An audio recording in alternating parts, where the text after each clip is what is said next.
te dire. Je suis désolé pour la barbe en passant. Je sais que c'est un problème, là. Ça te fait rire, c'est plus un problème pour moi que pour vous, juste qu'on soit clair. Il y a pas longtemps, j'étais chez mon beau-père pour souper, tu sais, et ma femme est blanche, pour ceux que ça intéresse. Et il y en a qui savent où ça s'en va. Et de nulle part, à table, mon beau-père se met à me faire des jokes de talibans. OK? Normal. OK? De nulle part. Il a dit, puis je te regarde, mais c'est pas des talibans, toi, tabarnak. Et là, tout le monde à table se met à me faire des jokes de talibans, OK? Effet domino de jokes de talibans. Et moi, comment tu veux que je réagisse, esti? Je suis juste comme... tu sais, je veux pas rajouter au malaise, là. Déjà que la bouffe est dégueulasse, OK? Excusez-moi, Québécois, Québécoises, vos ancêtres ont fait le tour de la planète à la recherche d'épices. Mettez-en dans la bouffe, tabarnak! Ben ouais! Ben ouais! Il y a autre chose que les feuilles de basilic puis le laurier, là! Il y a beaucoup de gens qui sont morts pour que la bouffe coûte zéro. Esti, comment? J'étais assis à table, j'avais de la peine. Je sais que j'avais de la peine parce que quand j'ai de la peine, j'ai envie de tous les tuer. Et on sort dehors, je regarde mon épouse, je suis comme, bébé, man, qu'est-ce qu'il va falloir que j'accomplisse pour qu'on me traite comme un Québécois, tabarnak? Je suis comme, yo, j'ai gagné des Gémeaux, man, tu sais. Combien de talibans tu connais qui ont gagné des Gémeaux, là? 0 talibans. J'ai checké sur le site, il n'y en a pas un. Je suis comme, bébé, je suis sur Netflix. Je suis sur Netflix. Il y a juste 2 Irakiens d'origine sur Netflix. Moi et Saddam Hussein. OK, excusez. Excusez. On choisit pas ses acolytes, hein? C'est dans des moments comme ça, à table, devant tout le monde, que je me dis... ça arrive pas souvent, mais ça m'arrive des fois, je dois me confesser. C'est dans des moments comme ça, à table, devant tout le monde, que je me dis que j'aurais aimé ça être blanc. Mais faites attention, je vais faire une parenthèse qui est très, très importante. J'y tiens fondamentalement. Ça m'a pris plusieurs années d'expérience avant d'arriver à cette conclusion. Et j'y tiens, OK? Moi, je pars du principe dans la vie que nous ne sommes qu'un, OK? Il n'y a qu'une seule race humaine et l'existence est une tragédie pour tout le monde. OK, je suis persuadé qu'au fil d'arrivée, on va tous se regarder puis on va être comme... avoue que c'était de la marde. Hein? ça a fait mal tout le long, hein? Calisse, ça a fait mal, esti. Mais quand je manque d'énergie, quand je suis paresseux, je me dis, j'aurais aimé ça être blanc. Parce que tu sais ce qu'ils disent, le gazon est toujours... Je sais pas ce qu'ils disent... parce que j'ai vécu toute ma vie en appartement, mais... il me semble que j'ai déjà entendu des gens dire « le gazon est plus gangsta chez les autres », non? Parce que moi, je laisse pousser ma barbe, j'ai le droit à des jokes de talibans. Mes amis blancs, ils laissent pousser leur barbe, tout le monde est comme « oh, tu reviens de camping? T'as-tu de la truite? Ça a-tu mordu? » Tu sais? Des shit relax, là. D'ailleurs, c'est mes amis blancs qui sont les plus activistes de tous mes amis, OK? C'est toujours eux qui se fâchent quand je leur raconte cette histoire avec mon beau-père. Ils sont comme, pourquoi tu lui as rien dit? Fallait le remettre à sa place. Je suis comme, yo, j'ai rien dit à mon beau-père. J'ai rien dit. Je vais vous dire pourquoi j'ai rien dit. J'ai rien dit à mon beau-père parce qu'il m'aime, esti. OK? Il m'aime. Je le sens dans sa manière de me permettre d'appartenir tel que je suis à sa famille. Je le sens dans chacune de ses paroles qu'il y a de l'amour. Puis est-ce qu'on peut arrêter de faire semblant qu'on sait c'est quoi l'amour? Je veux dire, chaque personne ici a sa propre définition de ce que c'est que l'amour. Mais tu partages pas nécessairement la même définition que la personne qui est assise à côté de toi. La seule chose sur laquelle on est réellement d'accord, c'est que l'amour requiert un effort. Et dans cette situation, je fais l'effort de comprendre que pour mon beau-père, c'est plus facile d'être raciste que de dire « je t'aime ». OK?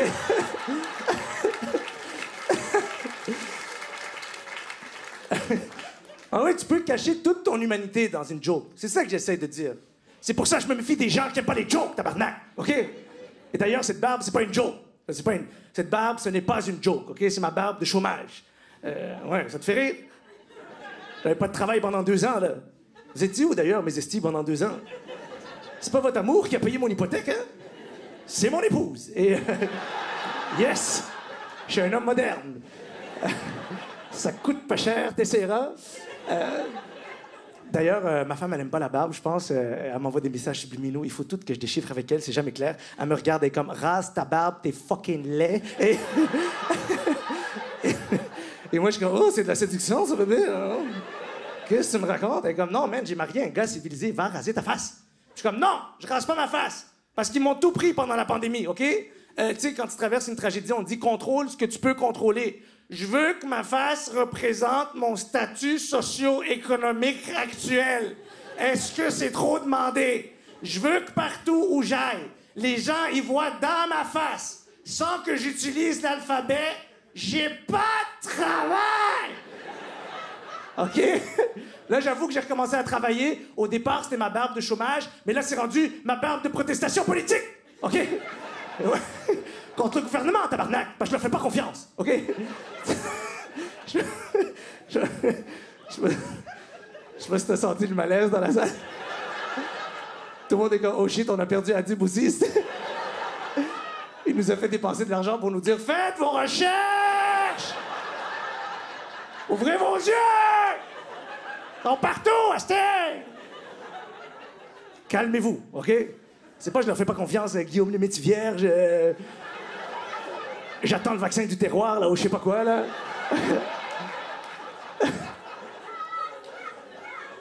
C'est pas que je leur fais pas confiance, Anne Gazaboun. Anne Gazaboun. Anne Gazaboun. Gazaboun. Gazaboun. Gazaboun. Gazaboun. Excusez-moi. Je suis désolé. C'est parce que je viens de faire mon test Ancestry. Et il paraît que je suis 5% italien. Fait que je fais un effort pour bien dire les choses maintenant.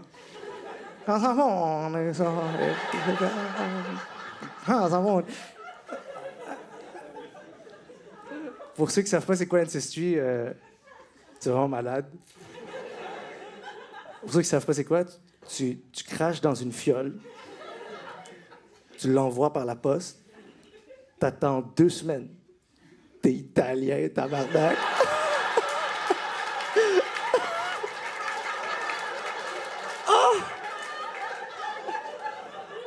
Oh, le bonheur que ça a apporté à ma vie.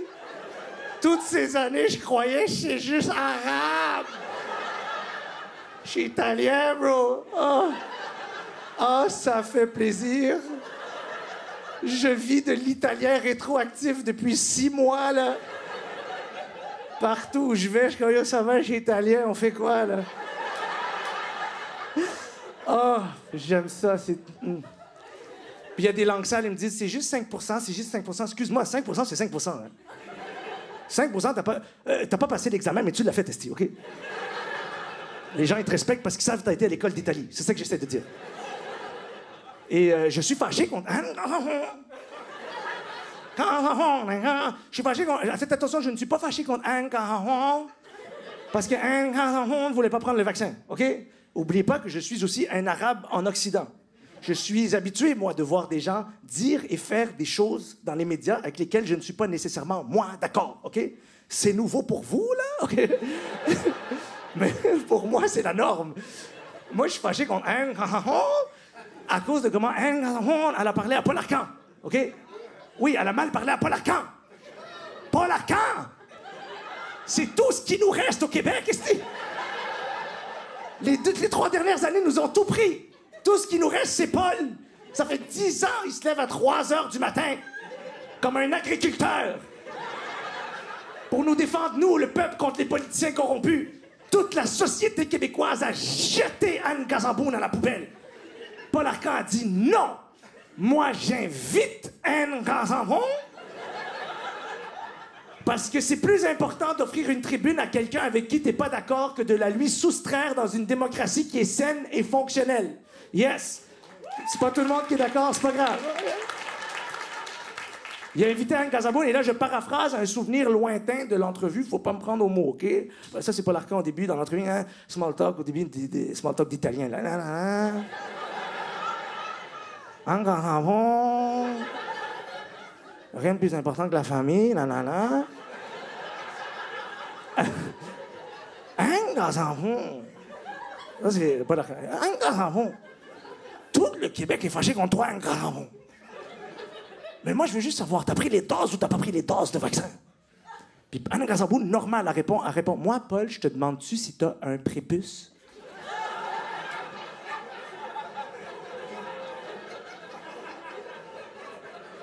Anne Casabon, tabarnak. On parle pas du prépuce à Paul Arcand, est-ce que... Gars, un minimum de respect, là. Pogne la lèpre si t'as envie, mais laisse sa bite tranquille. Il est 6 heures du matin, Anne Casabon. On déjeune avec les enfants. Là, tu nous as toutes mis des images de la bite à Paul dans la tête. Là, on veut savoir, il y a un prépuce ou il n'y a pas de prépuce, je sais pas. Je me suis pas réveillé avec cette question, moi. Là, j'ai juste un bat flou, tu avec le bout pixelisé, man.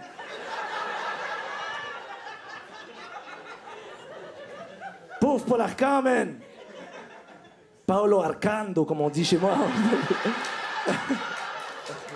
Non, je suis fâché contre le gouvernement à cause de la manière dont ils ont traité le milieu culturel québécois pendant les 2 années de la pandémie. Complètement abandonné le milieu culturel québécois. Je ne sais pas si vous saviez qu'ils dépensent des millions de dollars de votre argent, notre argent, pour acheter de la publicité et nous convaincre que c'est important de se sentir fier d'être québécois. Ils nous vendent un sentiment d'appartenance comme si c'était une paire de chaussures, quand on sait très bien que ce qui contribue réellement au sentiment d'appartenance puis au sentiment de fierté, ce sont les objets qui rentrent dans le cœur. Et il n'y a rien qui rentre dans le cœur comme la fucking culture québécoise. Yes! Puis après 2 ans d'abandon total, il y a même eu un article qui disait qu'il y a une vague de suicides dans le milieu culturel, OK? Un abandon total. Ils ont dit, ça c'est après 2 ans, ils ont fait, on a une enveloppe. On a une enveloppe. Elle est là. Elle est quelque part. C'est une enveloppe.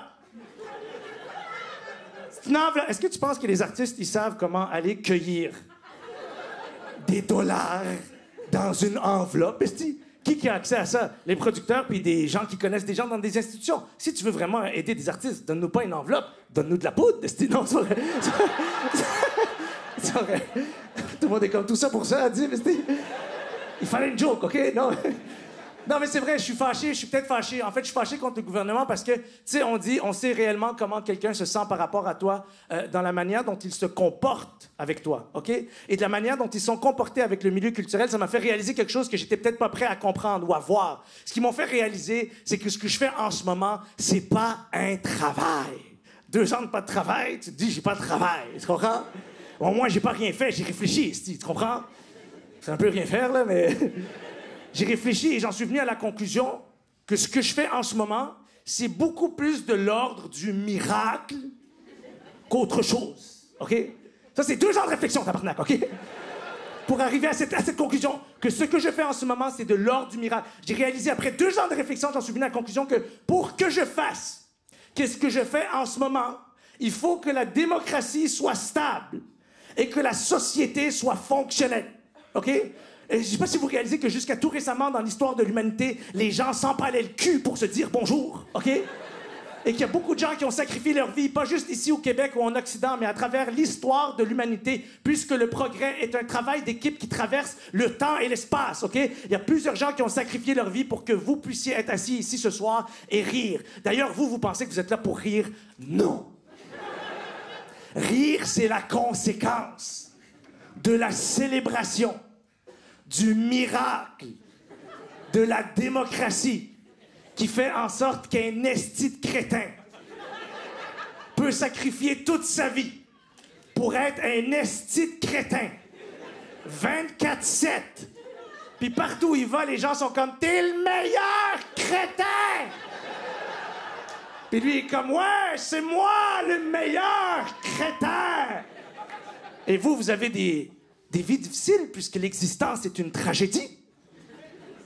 Et vous vous dites, pourquoi ne pas ponctuer cette tragédie de comédie en donnant de l'argent aux crétins?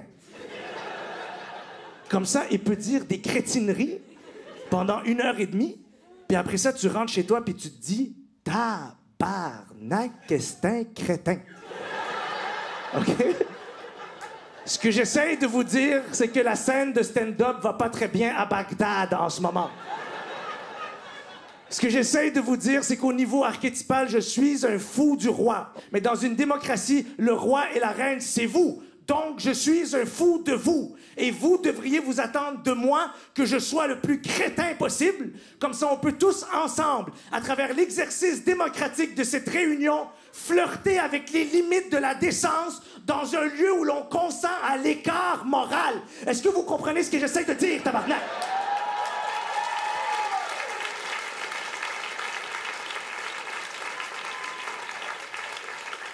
Et la manière dont le gouvernement a traité le milieu culturel pendant 2 ans, ça m'a fait réaliser que pour les temps durs, il faut un vrai travail. OK? Et c'est pour ça que j'ai décidé que mon vrai travail, ça allait être plombier. Ça te fait rire, j'ai même pas fait la formation encore. Ah, c'est sérieux, les gens rient de moi. Non, j'ai décidé que j'allais être... Excusez, pour vrai, je veux m'expliquer. J'ai décidé que j'allais être plombier parce que pendant la pandémie, j'ai parlé avec mes arbres. Et... c'est important de parler aux arbres. Si vous avez l'opportunité de le faire, faites-le, OK?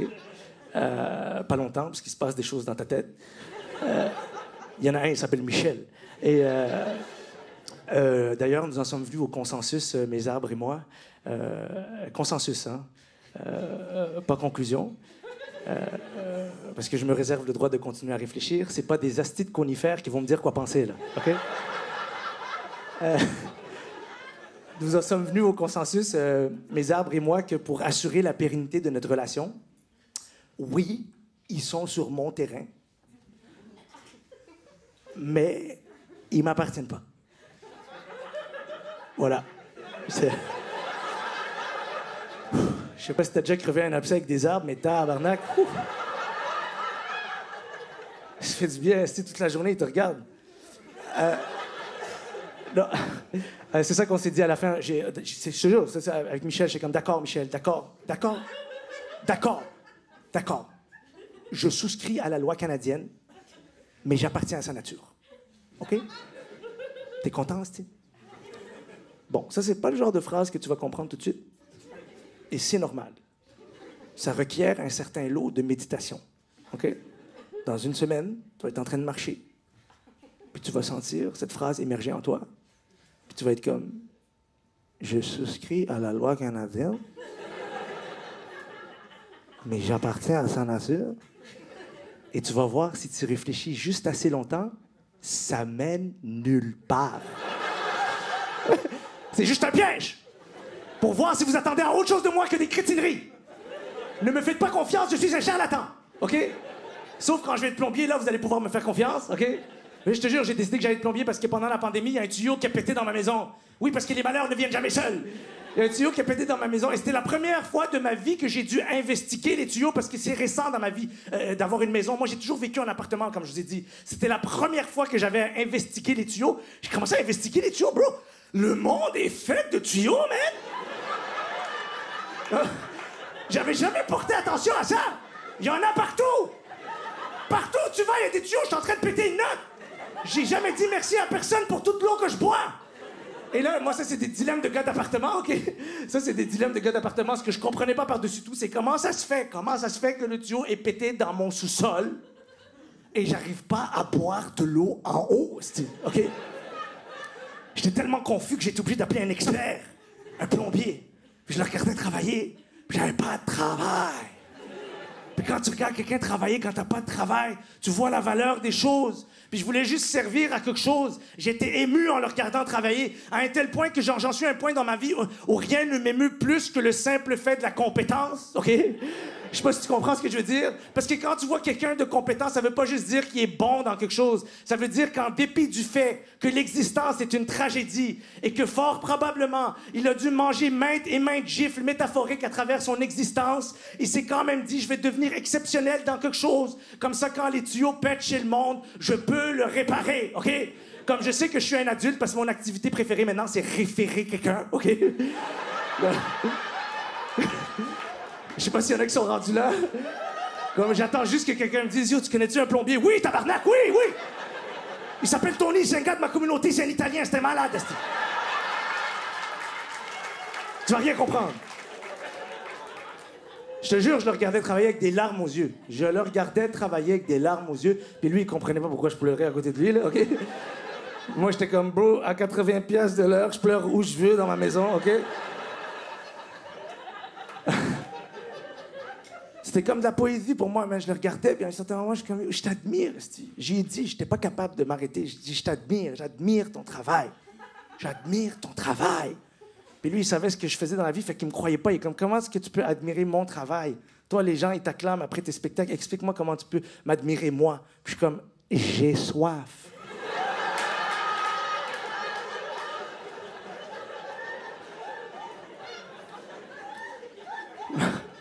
Puis là, je suis comme, toi, Tony, t'as-tu manqué de travail pendant la pandémie? Avec tellement de conviction, il m'a répondu 0 minute. OK? J'ai jamais autant travaillé de ma calisse de vie. Et c'est là que j'ai compris que j'allais être plombier. C'est des génies, ils ont tout compris. Ils manqueront jamais de travail parce que les gens arrêtent jamais de chier. Tu comprends? C'est ça, mon modèle d'affaires, maintenant. C'est votre caca. C'est à ça que je pense 24/7, esti. Toutes ces années, je visais le mauvais trou, tu sais.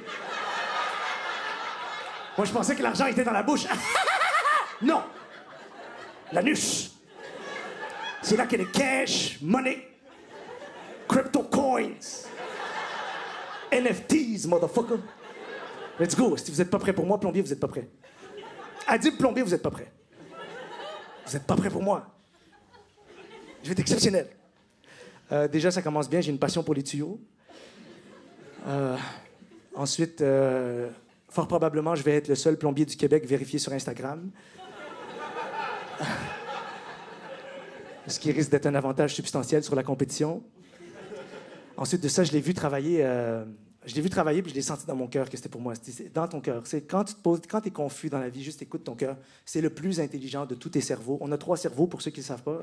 Ta tête, puis en tant que civilisation, on passe beaucoup de temps dans la tête. C'est pour ça qu'on est majoritairement malheureux, OK? Ensuite, t'as le cœur, puis t'as le ventre, OK? Puis si t'es capable d'apporter ton attention un peu plus bas puis regarder les shit avec ton cœur, il se passe des affaires fucked up, OK? Je te jure, moi, je le regardais travailler quand...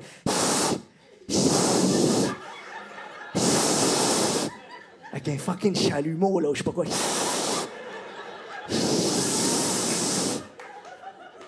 feu, tabarnak!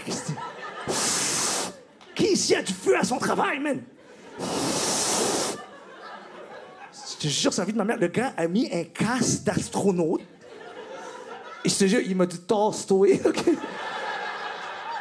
Il a sorti du feu. J'étais comme ça, c'est pour moi, man. Je vais être bon là-dedans, c'ti. La souderie, là, ou je sais pas quoi, là.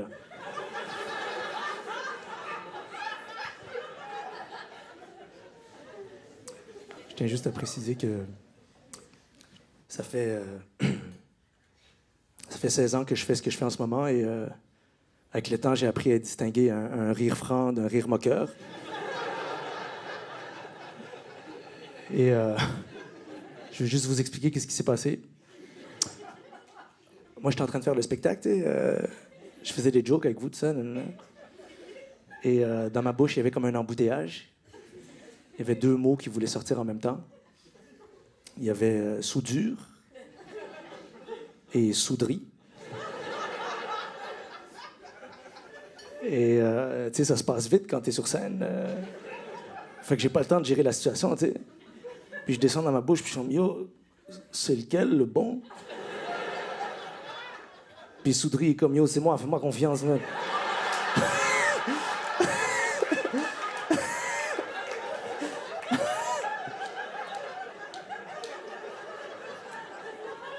Fils de chienne.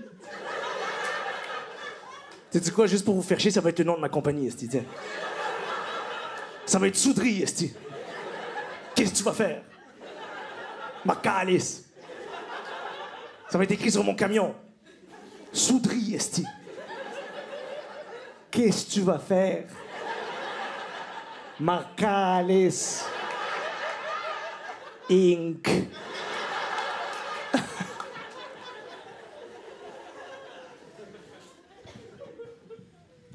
Je dis que j'ai pas de travail, mais en même temps, je suis vraiment content d'être là. Mon épouse est vraiment contente que je sois là. On a vraiment passé une belle pandémie ensemble. On a réussi à optimiser notre temps, mais je vous cacherai pas que je sors transformé de la pandémie, OK? Je ne sais pas si vous vous rappelez, il y a 3 ans, François Legault nous regardait là, dans l'écran, là, dans la caméra. Il nous regardait. Puis il était comme « Rentrez chez vous. » Puis nous, on était comme « Je suis déjà là. »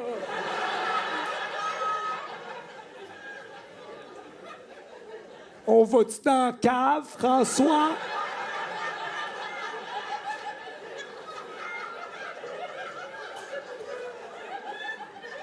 Dis-moi où aller, s'il te plaît. Il a dit rentrez chez vous. Et moi, mon cerveau a compris. Regarde comment c'est bizarre un cerveau, OK? Il a dit rentrez chez vous. Et moi, mon cerveau a compris mange tous les biscuits de la terre. OK? J'ai juste commencé à mettre des biscuits dans ma face. Ma femme me regardait comme ça va-tu, bébé? Je suis comme j'ai plus de travail. Mais j'ai des célébrations. Puis ça, il n'y en a pas un esti qui va me les enlever. Esti. Et je sors de la pandémie avec une addiction aux biscuits. Et les gens ne me croient pas. À cause de ma taille filiforme, OK? Mais pour ceux que ça intéresse, j'ai du cholestérol dans les yeux. Pour vous dire à quel point c'est un problème d'addiction, mon médecin il m'a dit Adib, il faut que tu arrêtes de manger des biscuits. J'ai répondu va chier, je t'ai jamais aimé. Que le tabarnak essaie de m'enlever la seule chose qui me reste en ce bas monde. Les biscuits, c'est bon. Je sais pas qu'est-ce qui arrive dès que j'en mets un dans ma bouche, j'ai plus de problème pendant 5 minutes. Même en ce moment, je suis content d'être là, mais j'en ai rien à chier, tu sais, juste. J'ai juste hâte d'être chez moi avec mes biscuits, man. Pourquoi je vous mens? Ils sont dans le cafagan de la voiture, juste là en arrière. J'ai plus rien à perdre. Puis là, mon épouse a parlé avec le médecin. Là, je sais pas qu'est-ce qu'ils ont, les gens qui t'aiment, sous prétexte qu'ils veulent que tu vives longtemps. Ils veulent juste niquer ta vie, là. OK? Là, c'était super bienveillant de leur part, à tous les deux. C'était bienveillant. Je me rappelle de l'interaction. Je me rappelle très, très bien de l'interaction. OK? Mon épouse, très, très, très, très gentille, est venue me voir avec beaucoup de bienveillance. Elle m'a dit Adib, peut-être que ça t'aiderait avec l'addiction aux biscuits si on restreignait l'accès aux biscuits à la maison. Puis là, je suis comme bébé. J'ai 35 ans, man. J'ai sacrifié toute ma vie pour arriver là. Mettre des biscuits dans ma bouche, man, c'est ça le rêve de tous les enfants. À 4-5 ans, tu comprends que la vie, c'est dur. Puis tu te dis, je vais travailler fort pour arriver à une place dans ma vie où je peux mettre autant de chocolat que je veux dans ma face. Puis il n'y a pas un esti d'adulte qui va m'arrêter. Puis là, je suis arrivé là au terme de plusieurs années de sacrifice. Et vous voulez m'enlever les biscuits, man? Je suis comme, bébé, mon père a fait l'Irak, là, tu sais. Tu sais que j'ai perdu un débat si je mentionne que mon père a fui l'Irak, OK? J'ai dit, mon père a fui l'Irak! Mon père a fui l'Irak! Les gens occultent cette information élémentaire de mon histoire. Mon père a fui l'Irak sans chaussures, man. OK? C'est pas une phrase qui est facile à dire. Fuck it, je l'ai dit comme ça, OK? Sans chaussures! Mon père a fui l'Irak sans chaussures! T'as-tu déjà été juste au dépanneur sans chaussures? Imagine fuir ton pays sans chaussures! Sans chaussures à la nage! D'après un souvenir très lointain que je paraphrase qui m'a raconté il y a très longtemps, OK? Sans chaussures à la nage! Les tigres, l'Euphrate, la Méditerranée, Madagascar, Matane, tabarnak. Il est arrivé, il parlait même pas français, ils l'ont pris parce qu'il maîtrisait la crevette, OK? Tout ça motivé par un petit morceau de papier qu'il avait inséré dans sa poche, sur lequel il avait transcrit « Observez le pouvoir des mots.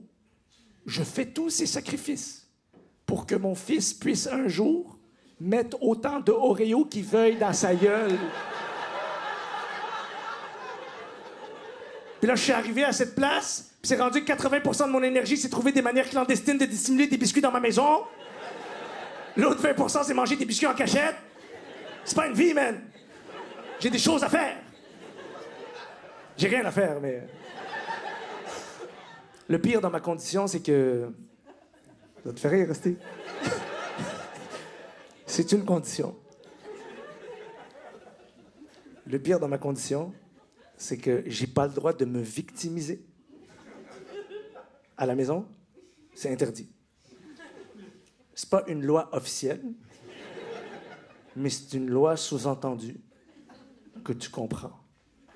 Parce que mon épouse est dotée de beaucoup trop de sagesse. Je sais pas si tu as déjà essayé de te victimiser avec quelqu'un qui est doté de sagesse. C'est impossible. C'est comme de l'eau bénite sur la bite du diable. Ça marche pas, OK? Je sais pas pourquoi j'ai dit ça. C'est à vous maintenant.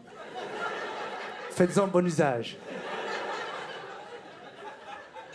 T'as déjà essayé de te victimiser avec quelqu'un de sage? C'est impossible, impossible. Ça, c'était moi pendant la pandémie. J'étais comme...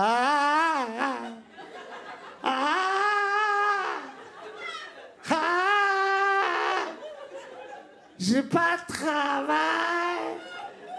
Je peux pas manger biscuits. Je suis italien.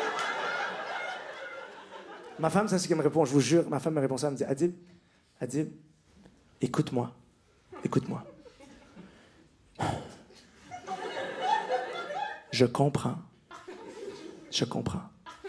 que tu traverses une période difficile, voire traumatisante. Mais tu ne peux pas définir ton existence en fonction de tes traumatismes. OK? À un certain moment, inévitablement, tu vas devoir transcender ta condition.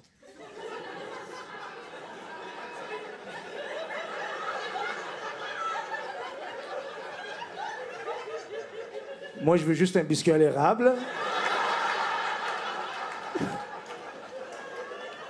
Je suis rendu dans un TED Talk, là. C'est quoi ça, man?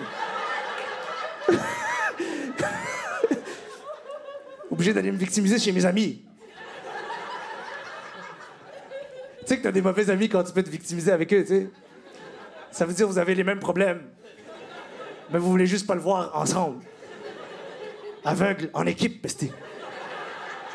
Je suis allé voir mon ami d'enfance, on se connaît depuis qu'on est haut comme ça. Cascas Tongué, Cassandra Castonguay, tout le monde l'appelle Cascas. Personne l'appelle Cascas, mais je travaille là-dessus, OK? Je suis allé voir Cascas, j'ai dit, oh, Cascas, man. Il y a personne qui veut me donner biscuit, man. À cause, il dit, j'ai une addiction au biscuit, man. Puis quand ça me répond, je vous jure, quand ça me dit, Adib, excuse-moi, je t'arrête tout de suite, ça me dérange quand tu dis que tu as une addiction au biscuit, puis elle a mis des guillemets à mon problème, la tabarnak, OK? Elle me dit, ça me dérange quand tu dis que tu as une addiction au biscuit parce que ça diminue puis ça enlève de la valeur aux vraies addictions, comme la cocaïne. Puis moi, j'étais comme, oh shit, Cass, excuse-moi, comme c'est pas du tout prémédité ce que je veux te dire, j'ai pas pensé à ça en venant ici, mais va chier, je t'ai jamais aimé. OK? Je suis comme, excuse-moi, j'ai pas dit que mon addiction était meilleure que celle des autres. J'ai juste dit que selon mon expérience, c'était désagréable. Je dis, c'est quoi que tu me proposes comme alternative, là? C'est quoi, il faut que je me réveille le matin puis que je me lamente avant toute chose? Dès que j'ouvre les yeux, avant même d'avoir dit bonjour aux êtres chers, faut que je sois comme, la cocaïne! Quelle drogue horrible! Une drogue qui te donne confiance en toi! Et l'énergie pour danser toute la nuit! Ah ben sortons les violons! Et pleurons tous ensemble! L'horrible sort des bourgeois! Je suis comme, Cass, on peut pas faire une compétition de qui a plus de compassion que l'autre, OK? Puisque l'existence est une tragédie. Source intarissable de souffrance. Ce jeu ne se terminera jamais. Je dis, tu veux jouer? Veux-tu jouer juste pour le fun? On joue pour le fun. On joue pour le fun, juste pour exposer un point. OK? On joue pour le fun à qui a plus de compassion, qui a la meilleure compassion. Toi, tu as de la compassion pour les cocaïnomanes. Fine. Moi, j'ai de la compassion pour les Colombiens. Coincés dans leur village natal, dont toute l'économie locale repose sur la cueillette de feuilles de coca, avec des AK-47 sur la tempe. Tout ça pour que Steve de Blainville puisse aller coller son bas de poilu sur le cul non consentant de Natacha au Beach Club, tabarnak. Puis là, Cass est comme, ben voyons, qu'est-ce qui te prend? Je suis comme, je veux des biscuits, man. OK. Je suis en sevrage. Puis le pire, c'est que j'ai eu raison. J'ai eu raison. Puis ça, c'est la pire de toutes les addictions. Avoir raison. Se sentir moralement supérieur aux autres, c'est la pire de toutes les addictions. Je le sais parce que j'ai pas été capable de m'arrêter. J'étais là, j'étais comme, sais-tu quoi, Cass? À bien y penser, mon addiction est pire que toutes les addictions. OK? Addiction au biscuit, c'est pire que toutes les addictions. Pire que la cocaïne, pire que l'héroïne. Je persiste et signe. Là, je suis comme, est-ce que l'héroïnomane, à chaque matin, il reçoit une circulaire, OK? À sa porte, avec son héroïne préférée. À l'érable. 2 fois moins cher que la semaine d'avant? Non, ça, c'est moi qui dois dealer avec ça, Steve. Il me donne des points, tabarnak. Si je prends 2 boîtes, il me donne des points. Et si j'accumule assez de points, il m'envoie au Mexique. C'est pour ça que j'ai déménagé dans un village récemment. J'ai déménagé dans un village parce qu'il y a moins d'épiceries. C'est plus facile d'esquiver le vice. C'est sérieux, je suis très sérieux. J'ai déménagé dans un village il y a pas très longtemps. Et honnêtement, après 30 ans en ville, habiter dans un village, j'aime ça, hein, j'aime ça. Mais c'était un choc. J'aurais dû lire un livre ou quelque chose, là. C'est fucked up, là. Après 30 ans en ville, t'arrives dans un village, c'est très étrange. Tout le monde parle à tout le monde.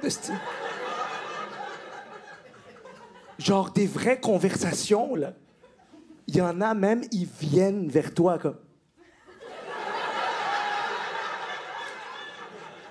Tu sais, moi, je suis un gars de la ville, je suis comme « Get the fuck away! What the fuck do you want? » Ils sont comme « Non, non, doux. Doux, homme de la ville. Nous te voulons du bien. Il se rappelle de ton nom. Il se rappelle que t'as dit la semaine passée.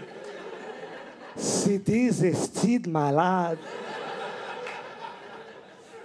Ça tisse des liens, crée des relations à long terme, parle de weed eater toute la journée. Tout le monde parle à tout le monde connaît tout le monde. Là, mon épouse, elle a parlé au gars au IGA. Elle a dit, tu vends pas de biscuits à mon mari.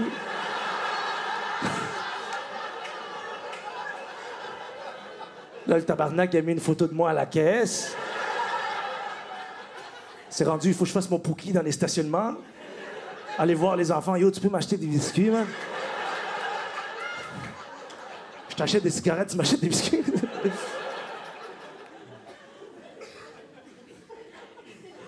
Les plus perspicaces d'entre vous auront remarqué que j'ai employé le terme épouse à quelques reprises parce que durant la pandémie, je me suis marié.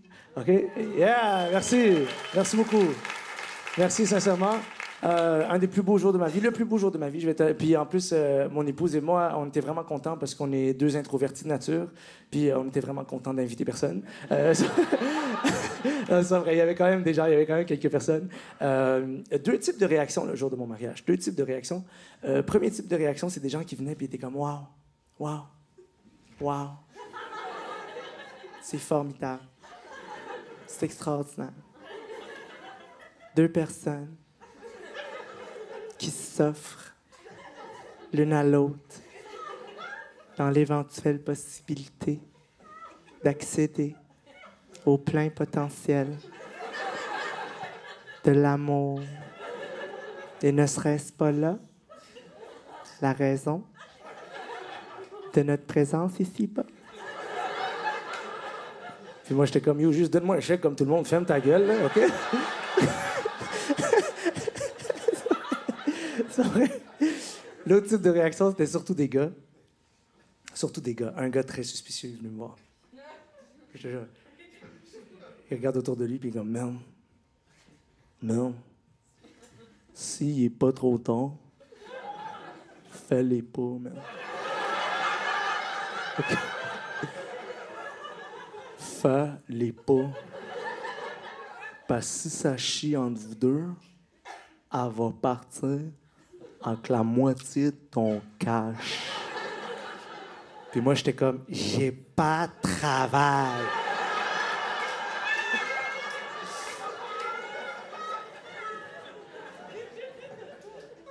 Puis, tu sais, je comprends que les gens ont vécu des choses exceptionnellement difficiles avec des divorces, puis toutes ces shit-là, mais tu peux pas aller dire ça à quelqu'un qui a trouvé quelqu'un qui donne un sens à sa vie, tu comprends? Moi, je suis romantique depuis que j'ai 4 ans. J'appelle même pas ça être romantique. Un de mes plus lointains souvenirs, c'est de trouver quelqu'un qui donne un sens à ma vie. Je le dis pas pour être cute, esti, je le pense sincèrement, man. Non, je te jure, esti. Comme je pense à ça depuis que je suis petit. J'y crois. Puis c'est pas parce que je dis que j'ai trouvé quelqu'un qui donne un sens à ma vie que je la condamne à la perfection. C'est pas ça. Elle a des défauts, OK? Je vais en nommer un. Et je vais en nommer un parce que je considère que mes motivations sont d'ordre sociétal. Et je pense qu'en nommant le défaut de mon épouse, je peux venir en aide à des Québécois et des Québécoises qui n'ont pas accès à des porte-voix. Et ainsi améliorer considérablement leur train de vie, OK? Donc, le défaut de mon épouse, qui est un défaut d'ordre sociétal, c'est qu'elle fait du télétravail. Je ne sais pas si vous avez entendu parler de cette nouvelle tendance à l'international, le télétravail.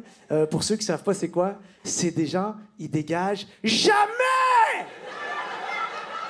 Ils sont tout le temps là! 24/7!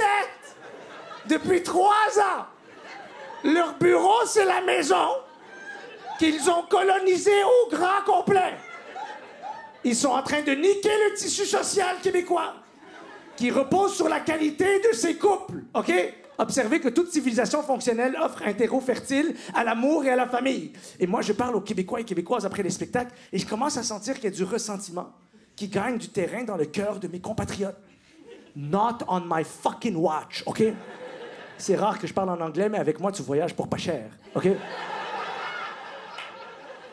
Alors, au nom de tous les Québécois et Québécoises qui n'ont pas accès à des porte-voix, s'il y a des gens dans la salle qui font du télétravail, là, vous retournez au bureau, tabarnak, OK? Ils osent pas vous le dire. On a pris les doses de vaccin. Get the fuck out of the house! Yes! Yes! Ils osent pas vous le dire. Prends tes estis de post-its, là, OK? Que t'as accroché partout dans la maison. Prends tes conversations de qu'est-ce que Jean-Jacques qui t'a raconté au bureau aujourd'hui, que j'ai tout entendu, OK? Je dirais même que c'est Jean-Jacques qui m'a réveillé un matin. Puis il va croupir dans le métro comme tout le monde. Honnêtement, je commence à savoir comment ils sentent les racistes, esti. Je te jure, à tous les jours, je regarde mon épouse, je suis comme, retourne, d'où tu viens, t'es juste...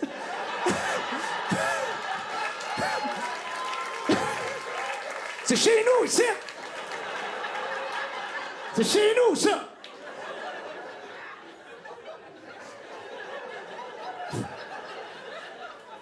Honnêtement, les télétravailleurs, vous êtes une bande de chacals mal élevés, c'est ça que vous êtes. Excusez-moi, c'est sorti tout seul. Bande de sans scrupules, je sais qu'il y en a dans la salle. C'est sûrement vous qui avez payé pour les billets, d'ailleurs, j'apprécie, merci beaucoup. Ils s'applaudissent, c'est évidemment, ils s'applaudissent. À chaque soir, ils s'applaudissent. J'ai de l'argent, oui. Bande de... Vous êtes vraiment une bande de sans scrupules, c'est ça que vous êtes. Le jour, je regarde mon épouse, je dis sans scrupules, il faut que je te parle. J'appelle sans scrupules, c'est sorti tout seul. Elle me dit pourquoi tu m'appelles sans scrupules? Je dis c'est l'objet de la conversation. Je dis justement, c'est ça. J'ai consulté tout le village. Il y a consensus. J'ai parlé avec tout le monde. Tout le monde est d'accord pour dire t'as pas de scrupules. Et là, je me fais le messager. Il faut dans la vie toujours avoir 1 ou 2 scrupules sur toi. On sait jamais. Tu peux pas sortir de la maison avec 0 scrupules. Tu gardes 1 ou 2 scrupules. Peut-être que tu vas pas t'en servir. Et tu l'as avec toi. Là, tu sors dans la rue. Oh, la vie est ainsi faite. T'es indifférent avec quelqu'un. Tu lui donnes un scrupule.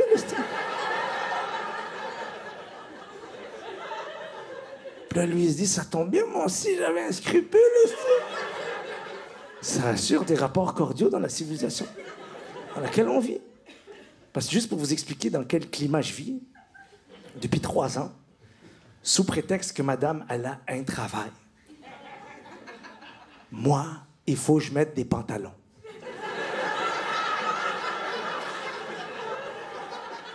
C'est ça la règle à la maison. Comme pendant la pandémie, normal, pendant la pandémie, elle vient me voir et comme Bébé, excuse-moi, je suis en meeting sur Zoom et tout mon bureau te voit te promener en culotte. Peux-tu aller mettre des pantalons, s'il te plaît?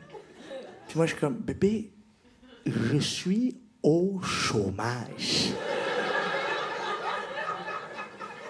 On demande pas aux gens au chômage de mettre des pantalons, tabarnak.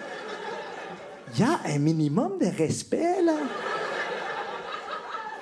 à avoir envers les gens qui n'ont pas de travail. Je suis comme, bébé, les pantalons, c'est pour les gens qui ont une destination. T'as déjà pensé à ça? Où tu veux que j'aille? J'ai pas de travail. Puis après ça, je regarde dans la caméra. Je suis comme, en passant, votre meeting est dans ma maison. My house, my rules, motherfuckers. So, c'est pas moi qui mets des pantalons, c'est vous vous collez en culotte, let's go. Et vous me devez un loyer, Jean-Jacques. Ça fait 2 ans que je regarde Netflix dans la toilette comme un pauvre, là. J'ai tellement senti l'odeur de la merde, je commence à rêver d'être plombier, bro. Tout est dans tout, esti. Non, évidemment, on était vraiment content qu'elle travaille. Par contre, c'est vrai que c'était le plus beau jour de ma vie quand j'ai dit ça. Ça, c'est totalement vrai. Je le dis parce que je me sens presque punk rock. Je me sens presque punk rock. Subversif quand je dis que j'ai aimé mon mariage. Je sais pas si vous comprenez ce que je veux dire. On m'a tellement diabolisé l'expérience en amont. Et moi, j'ai vécu cette journée-là comme la plus belle journée de ma vie. J'ai vécu ça comme une expérience métaphysique. Je te jure, c'est tellement étrange, le mariage. Quand tu y penses, ça fait des milliers d'années qu'on fait ça. Quel étrange rituel, OK? Quand tu fragmentes l'exercice, c'est l'affaire la plus bizarre sur Terre, OK? T'invites toutes tes personnes que t'aimes. Elles sont toutes là. Ils font juste te regarder, gars.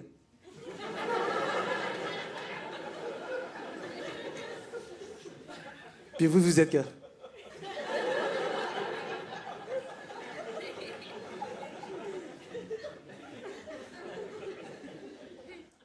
On s'aime. Est-ce que c'est bébé, là? C'est vraiment ça, c'est comme... On s'aime. C'est pour ça qu'on vous a tous dérangés. C'est pour vous dire qu'est-ce que vous savez déjà. Et je comprends qu'on vit à une drôle d'époque, je le comprends. On vit à une drôle d'époque et peut-être même que c'est propre à la nature humaine, je ne sais pas. Peut-être que toutes les époques traversent ça. On vit à une drôle d'époque parce qu'il y a plusieurs choses évidentes, progressistes, vers lesquelles on veut tendre. Puis il y a plusieurs choses traditionnelles que certaines personnes veulent garder. Esti. Puis le problème avec ces choses-là, c'est que chaque individu veut le faire de manière volontaire, à son rythme, OK? Puis des fois, tu vois tout le monde aller dans une direction, puis t'es confus. Fait que je reviens à écouter ton cœur. D'ailleurs, moi, dans mon couple, une affaire progressiste, je pense qu'on fait, c'est que je suis la personne qui parle le plus de ses émotions, OK? Et ce que je te dis, c'est mon outil de travail. C'est avec ça que je raconte des histoires, OK? Ma femme, elle, c'est un homme de 55 ans, là, qui revient de la guerre, là. La seule façon de savoir qu'il a vu quelque chose, c'est quand elle bûche du bois en arrière dans la chaîne.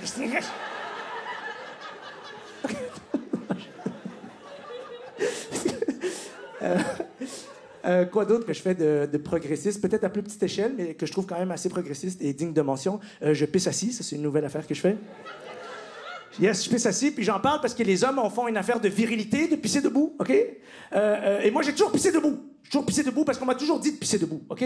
Depuis que je suis petit, on m'a dit de pisser debout, je pisse debout. Mais à un certain moment dans ta vie, tu te réveilles un matin puis tu te dis, tabarnak, je suis doté d'un libre arbitre, merde, tu sais, je peux faire mes choix, tu sais? Et j'ai décidé de faire ce choix il y a quelques mois, en fait, peut-être 1 an, quelque chose comme ça. J'étais chez moi, OK? J'étais chez moi en train de pisser, comme toujours, debout. Et il y a un rayon de soleil qui traverse la fenêtre, OK? Dans un angle parfait, OK? Un rayon que je vais qualifier de céleste, OK? Et pour la première fois de ma vie, telle une révélation. Je constate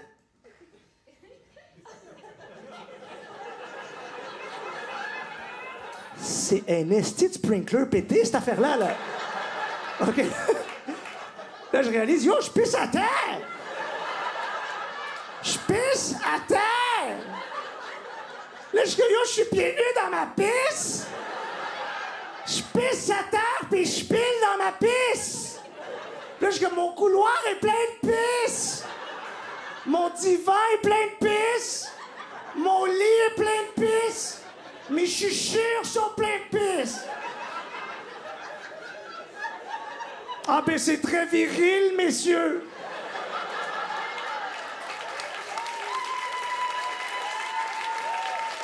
Baigner dans son urine! Excuse-moi, mais c'est fini pour moi, man. Je pisse assis, asti. Puis ma femme pisse debout comme ça. Elle me regarde dans les yeux pendant que je me brosse les dents. Qu'est-ce que tu vas faire, asti? Qu'est-ce que tu vas faire, asti, là? Rase ta face, asti.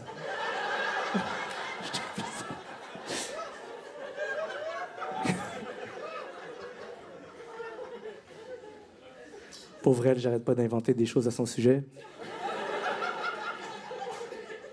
Mais si ça peut vous rassurer, on peut considérer qu'elle a coécrit ce spectacle avec moi parce qu'il n'y a pas une chose que je dis dans ce show qui n'a pas d'abord été rigolé ou discuté avec elle.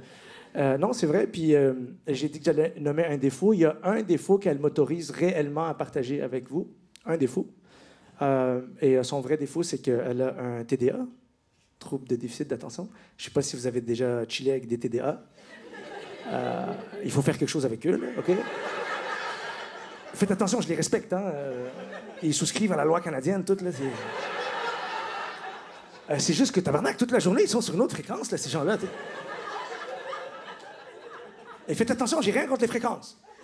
Vous aurez remarqué que j'ai d'ailleurs ma propre fréquence. OK? C'est juste qu'elle, son problème, c'est qu'elle est tellement dans sa fréquence, elle dit des mots, elle s'en rend pas compte.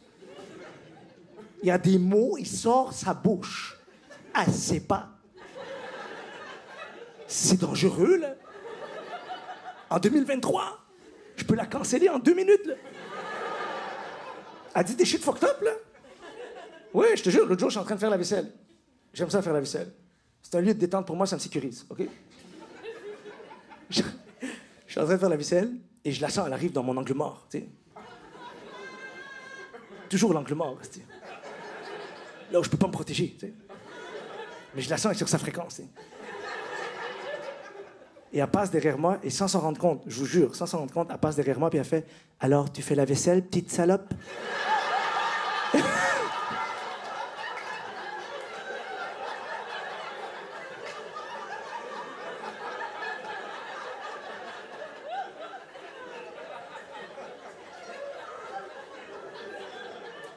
Et moi, j'ai beau être un gars moderne, là, je reste un gars de la rue, tu comprends? OK, je suis pas un vrai gars de la rue, mais j'ai des amis qui ont déjà marché sur un trottoir, OK? Et moi, d'où je viens, traiter quelqu'un de salope, c'est une provocation duel, esti, OK?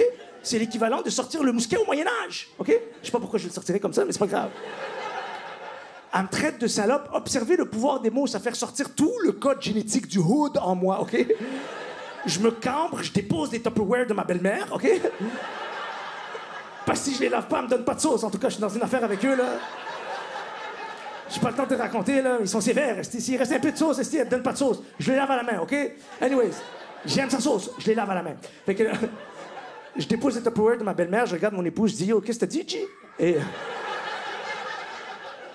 elle, c'est rare, je l'appelle G, OK? Fait que ça la ramène, bande FM. Elle vient me voir. Fait comme, pourquoi tu m'appelles G? Je suis comme, yo, tu viens de me traiter de salope. Ben, comme, ah, ouais. Là, je suis comme, il faut que je te convainque, tu m'as traité de salope, là. Je suis comme, bébé, je peux pas être la victime puis l'avocat en même temps, là. Il va falloir que tu fasses attention à ce que tu dis, là. On va pas faire ça chaque semaine. Parce que la semaine d'avant, je suis en train de cuisiner. Elle aime pas les épices que j'utilise. Québécois, québécoises. Vos ancêtres ont fait le tour de la planète. à la recherche d'épices. Mettez-en dans la bouffe, tabarnak. À part les sœurs en vrac, je vois personne travailler, là. OK?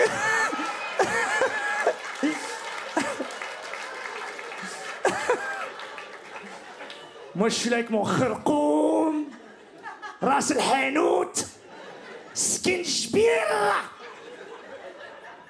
Ma femme passe derrière moi, puis sans s'en rendre compte, elle fait « Asti que ça sent le tamoul », puis elle part.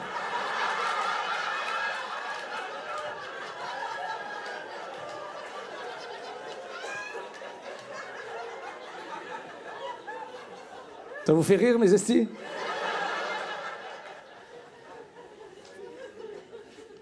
En même temps, c'est bon pour moi... c'est bon pour moi de se faire traiter de salope tamoul de temps en temps. Ça peut pas faire de tort. Avec le métier que je pratique, c'est bon. Je suis pas en train de vous encourager à commencer à traiter les gens de salope tamoul. Je suis juste en train de vous dire qu'avec le métier que moi je pratique, c'est bien parce que je pratique un métier qui octroie beaucoup trop de pouvoir à un simple individu. Et les gens savent de quoi je parle. On n'en parle jamais. C'est même rendu une obsession de société. Mais la popularité est un levier de pouvoir exceptionnel. Et le pouvoir, j'ai appris à mes dépens que c'est la chose la plus dangereuse sur Terre si ta vie est dépourvue de sens. Okay? Et c'est pour ça que je dis que mon épouse est la personne qui donne un sens à ma vie. Parce que selon mon évaluation, c'est la seule personne sur Terre qui m'aime réellement pour qui je suis à l'intérieur. Puis ça donne qu'à l'intérieur, il y a aussi une salope tamoul, OK?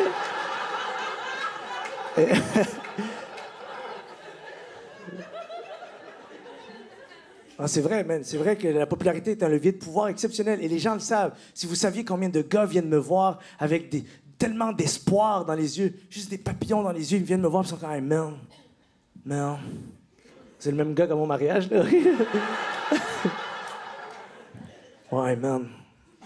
Hey, toi, là, avec la job que tu fais, là, man, il doit tellement avoir de filles qui veulent coucher avec toi, man. Puis malheureusement, la réponse, c'est oui. Substantiellement plus qu'avant que je sois connu. Fâchez-vous pas contre moi, je ne suis que le messager, OK? Il faut mettre des chercheurs là-dessus, des doctorants, je sais pas, là, OK? Il faut qu'on travaille là-dessus en tant que société pour comprendre qu'est-ce qui se passe lorsque quelqu'un gagne en popularité. Il y a plus d'êtres humains qui sont volontaires à entrer en relation intime avec lui. Moi, je sais pas, OK? Tout ce que je peux te dire, c'est que je sais que ma vie avait changé à 24 ans, OK? Je venais juste de percer dans l'espace public québécois. J'étais chez moi, dans mon appartement, avec ma famille, à Ville-Saint-Laurent, OK? J'étais assis dans ma chambre, à Dibassi, j'ai toujours été à Dibassi, moi. Moi, on m'appelle Adibassi. Personne ne m'appelle Adibassi, mais je travaille là-dessus, OK? J'étais assis, j'avais 24 ans. Je venais juste de percer dans l'espace public, je suis assis, et de nulle part, mon téléphone, ping, Messenger, OK? Et je prends mon téléphone, et en lettres majuscules, d'une personne que je connais pas, OK? En lettres majuscules, sans trait d'union, c'est écrit « Baise-moi ». Comme « Baise-moi ». Pas genre « Bonjour ». Baise-moi!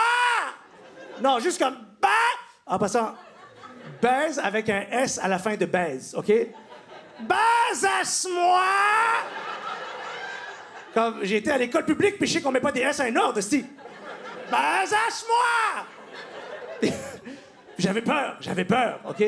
J'avais physiquement peur. Je ressentais de la peur ici parce que j'ai jamais évoqué ça chez quelqu'un. Impossible. Jamais dans ma vie, une fille a arrêté sa conversation. Puis donne-moi juste 2 secondes. Baise-moi! Ce n'est pas ça que j'évoque chez les gens. J'évoque au mieux un père présent, OK?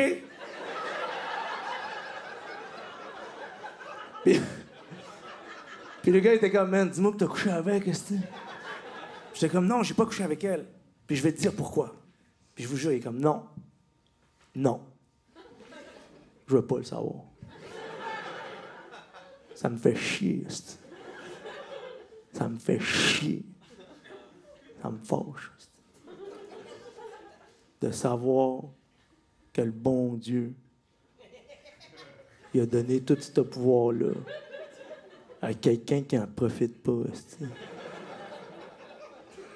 Dis-moi si je tatouais, man, je fourrais tout ce qui bouge, c'ti. Puis j'étais comme, tabarnak! Je fourrais tout ce qui bouge. Comment cette expression a survécu?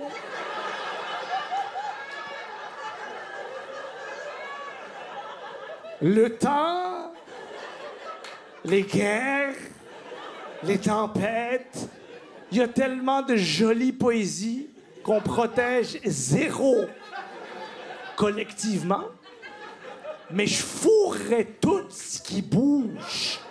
Se tient droit comme un chêne, esti.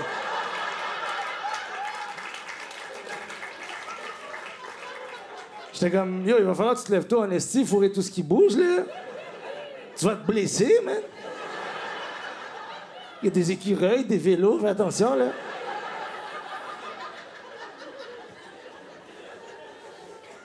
Le gars, il voulait même pas savoir mes arguments. Il voulait même pas savoir pourquoi j'ai pas voulu coucher avec la fille. Je vais vous le dire à vous. J'ai pas couché avec la fille parce que, premier argument, première raison, je ne crois pas à l'affaire de on fait juste coucher ensemble, il se passe rien, OK? Excuse-moi, c'est pas rien, OK? C'est pas rien. Tu sais, des fois, dans la société, on se raconte tous le même mensonge, et vu qu'on est plusieurs à le raconter, on se dit que ça doit être vrai. Mais c'est pas vrai. C'est pas rien, esti. C'est peut-être pas grand-chose. C'est peut-être pas mémorable. C'était peut-être pas long. Mais c'est pas rien. Comme deux êtres humains, c'est pas rien. Deux amas de chair qui savent pas ce qu'ils font sur Terre, qui génèrent de l'énergie, c'est pas rien. Comme deux êtres humains tout nus, c'est pas rien. Tout nus, c'est pas rien. Comme toute la civilisation, pensez à ça. Toute la civilisation est façonnée de sorte à ce qu'on porte des vêtements. OK? C'est ça qu'on fait. Deux amas de chair, on sait pas ce qu'on fait sur Terre, mais on met des vêtements puis on est comme « Allô? J'ai un travail! La température est magnifique! » Et des fois, de nulle part, t'es juste là en train de faire semblant que tout va bien, je sais ce que je fais sur Terre. Tout va bien. Puis ton regard croise celui de quelqu'un que tu connais pas et dans ta tête, ça fait « On enlève nos vêtements! » C'est pas rien, man, c'est pas rien. Puis deux amas de chair qui se connaissent pas, qui enlèvent leurs vêtements, qui font ce qu'ils ont à faire. Si les préservatifs ou la contraception fonctionnent pas, deux amas de chair que t'appelles rien, qui font ce qu'ils ont à faire, donnent un nouvel amas de chair, tabarnak. Il y a 2 secondes, c'était rien. 9 mois plus tard, Mathias, c'est OK? Faut que j'y donne un nom, moi, ou rien. Tu comprends? C'est pas rien. Moi, c'est à ça que je pense. Il faut penser à des choses comme ça. Si quelqu'un tombe enceinte, moi, je peux pas juste m'en aller. Il faut que je fonde une famille avec cette personne-là. Puis dans ma tête, c'est comme, je peux pas coucher avec elle, elle met des S, apaise-moi, tu comprends? Elle pourrait clairement pas aider nos enfants dans leurs devoirs, là. OK? Des fois, ça offusque les gens, tu sais, quand je fais des jokes de français. Mais si vous avez entendu comment je parle depuis le début du spectacle, vous aurez remarqué que je n'ai aucune leçon de morale à donner à qui que ce soit sur la manière de parler. Okay? Si j'ai l'opportunité de faire une phrase que je considère belle, je vais la faire. Et si je sens émerger en moi un sacre qui porte les émotions, qui me permettent de raconter de manière authentique mes histoires, je le fais. Et je me méfie de quiconque me dit de sacrer ou de pas sacrer. Je me méfie de... Sais-tu pourquoi? Parce que je me connais mieux qu'eux. Je sais, moi je me connais et moi je sais que j'aime la langue française dans tous ses registres. J'aime la langue française plus que ma propre vie dans tous ses registres. J'aime la langue française du sacre à la poésie. Je ne ségrègue aucun registre l'un de l'autre. J'aime la langue française dans tous ses registres. Sais-tu pourquoi j'aime la langue française du sacre à la poésie? J'aime la langue française du sacre à la poésie parce que je sais que quand quelque chose est pété en bas, ça circule plus en haut. Je sais ça.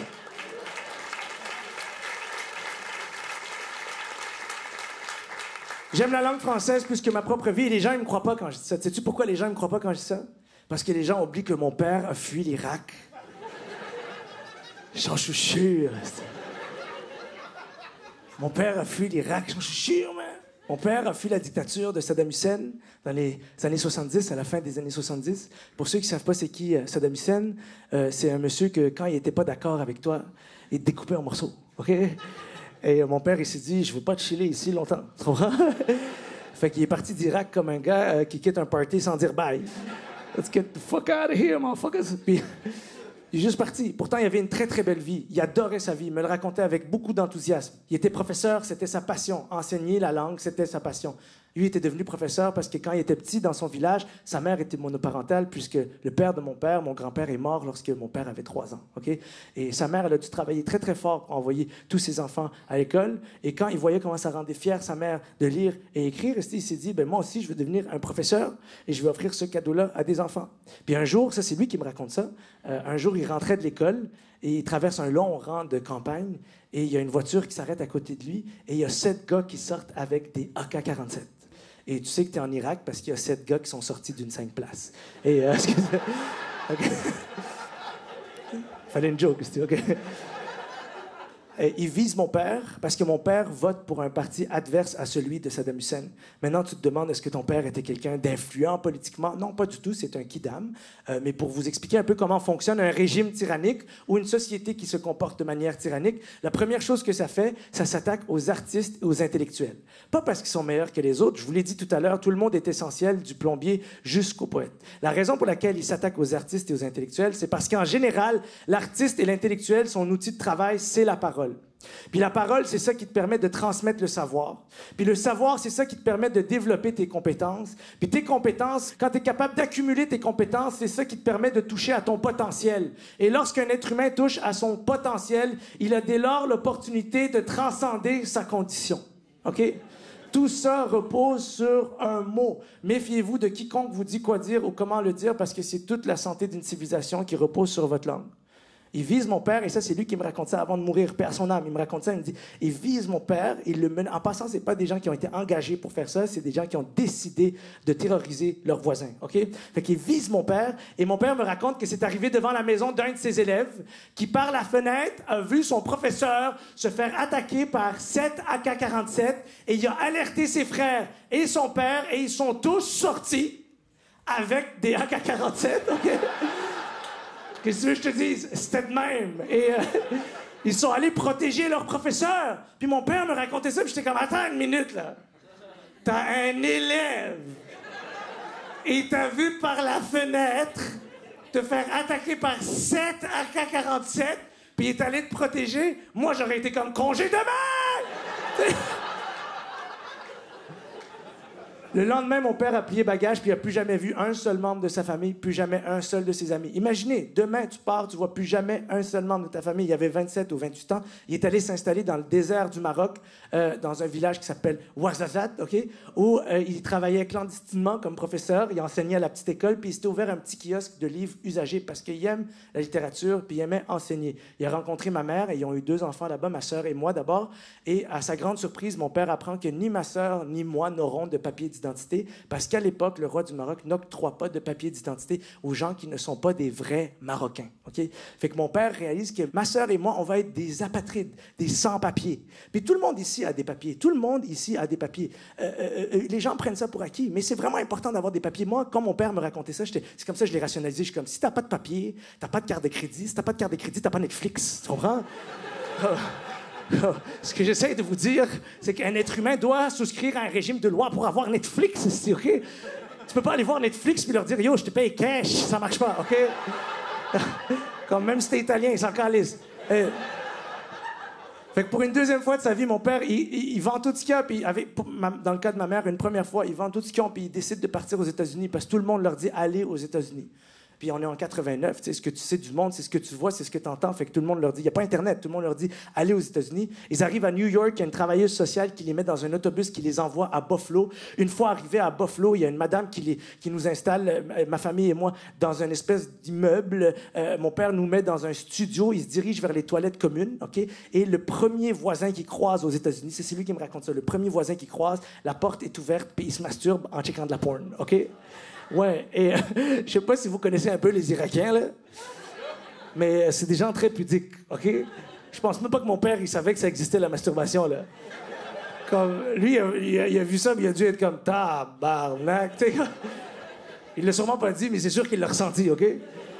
Il a vu ça, puis il est comme, ça doit être la coutume d'accueillir les gens en se masturbant, aussi, et je ne m'intégrerai pas à cette culture. Fait qu'il a appelé sa travailleuse sociale, puis il a dit « Je veux changer de pays, OK? » Puis elle lui a dit « Tu sais que tu peux juste changer d'immeuble? » Puis il a répondu « Non, je veux changer de pays, c'est là-dedans que je suis bon. » Et...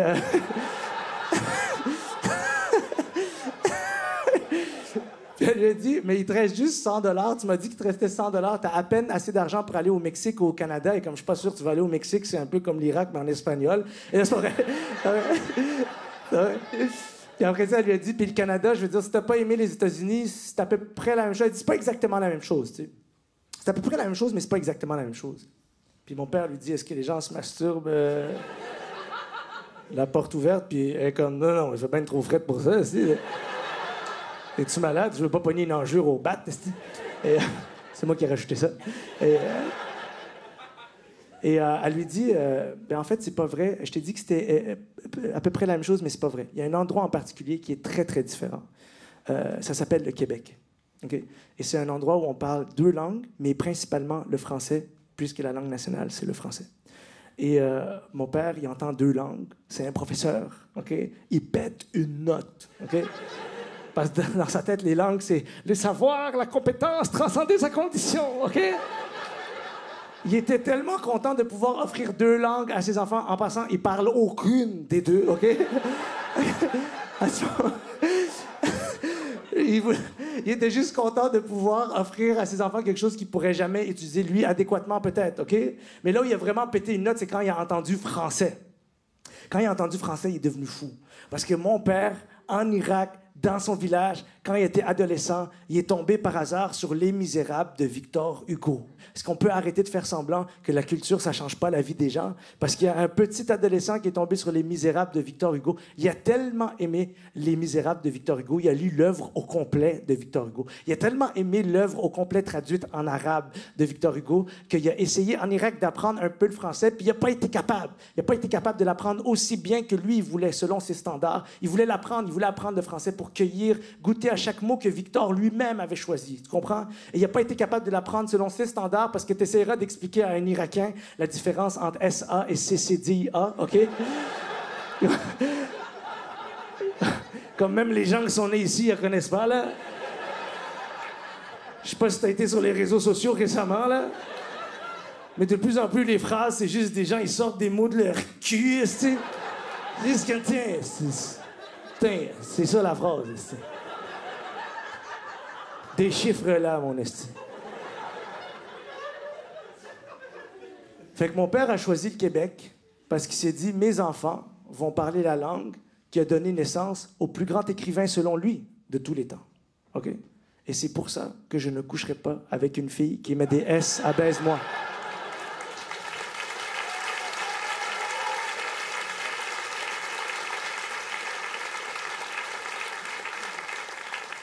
Puis quand tu y penses, maintenant j'habite dans un village au Québec. Et c'est notamment parce que Saddam Hussein était esti d'éclater de la tête. Parce que Hassan II voulait pas me donner de papier d'identité. Parce que Victor Hugo écrit bien en tabarnak. Et parce qu'un gars voulait se branler un dimanche matin à Buffalo aussi. Si tu veux que je te dise, tout est dans tout.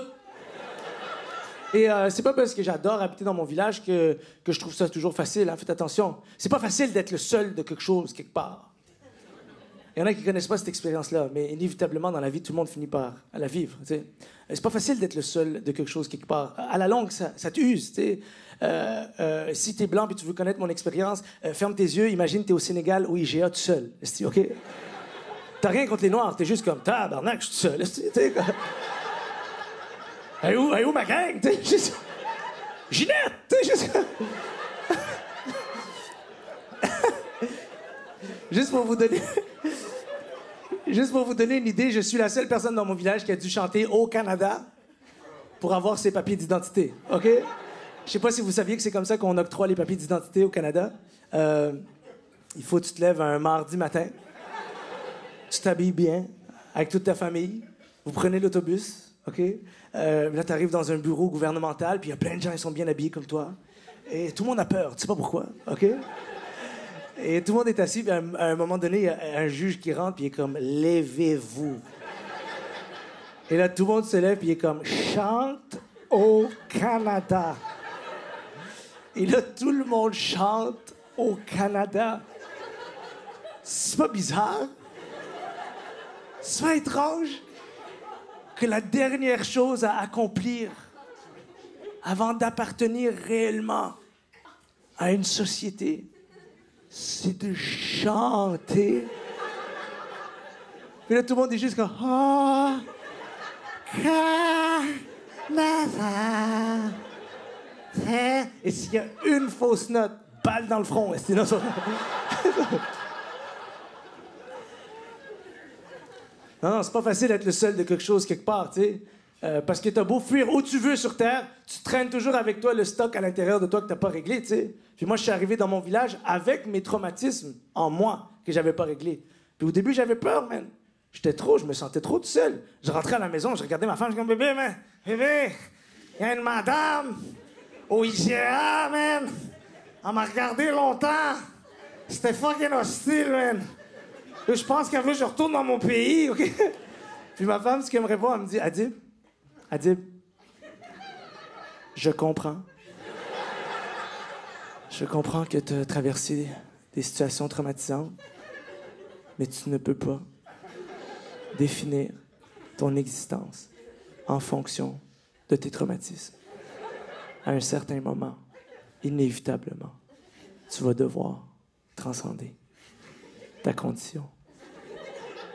Puis là, je suis comme, je peux-tu avoir un biscuit à l'érable? T'essayeras de transcender ta condition sans biscuit, c'est tough, man. C'est tough, parce qu'il y avait une madame qui me regardait au IGA, tu sais. Elle me regardait comme ça. Je sais pas si tu connais ce regard. On peut appeler ça le neutre. C'est la face que tu fais quand t'es pas au courant que tu fais une face, tu sais.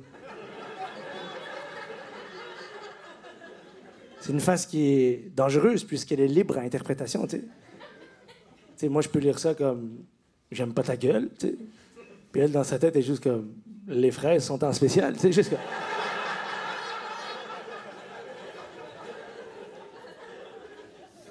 Et je suis persuadé à ce moment-là qu'elle va me dire « retourne dans ton pays ».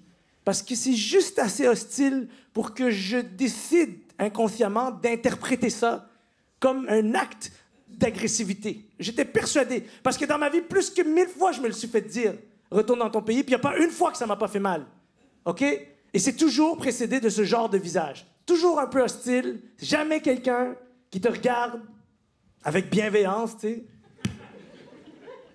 C'est juste comme « Salut! Salut! Salut, ça va? » Excuse-moi, ça fait genre 5 minutes que je te regarde, puis... J'ai juste comme une pensée qui a traversé mon esprit, tu sais. Tu sais, comme... J'étais assise. Je regardais dans le vide, tu sais. Tu sais, je me plais à dire que je contemplais le néant.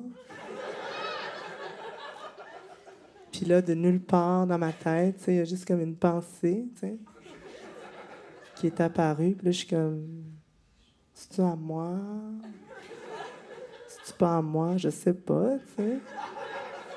Non, mais c'est vrai, tu sais, comme... D'où viennent les pensées? Je sais pas, tu sais. Puis là, je me suis dit, tu sais, reste ouverte, tu sais. Reste ouverte, reste curieuse. Puis je me suis permis de juste observer la pensée, tu sais, sans jugement. Puis plus je la regardais, plus chaque mot se transformait en oiseaux avec lesquels j'entrais en relation, tu sais. Jusqu'au moment où je me suis levée. Puis c'est là que ça devient intéressant. Parce qu'une pensée qui n'est probablement pas la mienne, qui s'est métamorphosée en oiseau avec lesquels je suis entrée en relation, m'ont fourni suffisamment d'énergie pour que je déplace un corps d'adulte jusqu'à toi. J'ose même dire, puis là, c'est très personnel. J'ose même dire que l'énergie, c'est la relation qu'on entretient avec nos pensées. En tout cas, je pourrais continuer pendant des heures. Écoute, je me demandais si, à tout hasard, tu serais peut-être intéressé. Puis là, je vais être sûre qu'on te respecte à travers le processus, OK? Je vais être sûre qu'on respecte chacune de tes limites, là. Mais je me demandais, à tout hasard, si tu serais peut-être intéressé de retourner dans ton pays.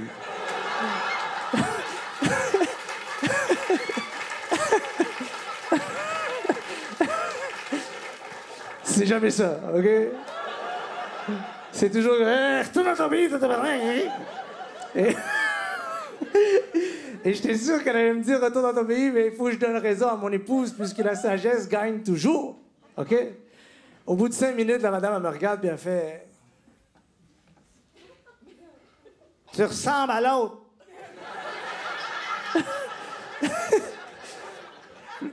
Là, je suis comme quoi? Elle dit tu ressembles à l'autre. Là, je suis comme yo, je fais de la télé, man. C'est peut-être moi l'autre, là. Mais tu sais, je veux pas être arrogant, tu sais. Fait que je suis comme yo, il se peut que je le sois. Puis elle fait non.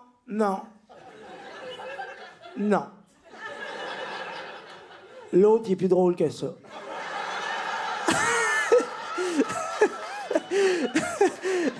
Là, je suis comme yo, drôle, c'est moi, man. Adib drôle, tout le monde m'appelle Adib drôle, ici. Personne ne m'appelait comme ça, mais je travaille là-dessus, OK? Puis je dis, madame, drôle, c'est moi, je suis l'autre. Puis elle me dit, non, arrête. Tu ne m'auras pas. En tout cas, tu y ressembles. Puis elle est juste partie, ici. Et depuis ce jour, je te jure, il y a une partie de moi qui est comme, mais qui suis-je? Et qui suis-je? Ça, c'est une question que tout être humain normalement constitué se pose au moins une fois dans sa vie, tu sais. C'est peut-être la seule chose qui nous unit, tu sais. D'ailleurs, s'il y a des gens qui pensent que ce soir, je vous ai convié ici pour vous raconter l'histoire d'un immigrant faux, c'est pas ça que j'ai fait. Je vous ai simplement partagé le fait de se sentir étranger, OK? Puis ça, tout le monde va le sentir un jour ou l'autre dans sa vie. Je pense vraiment que c'est peut-être la seule chose qui nous unit.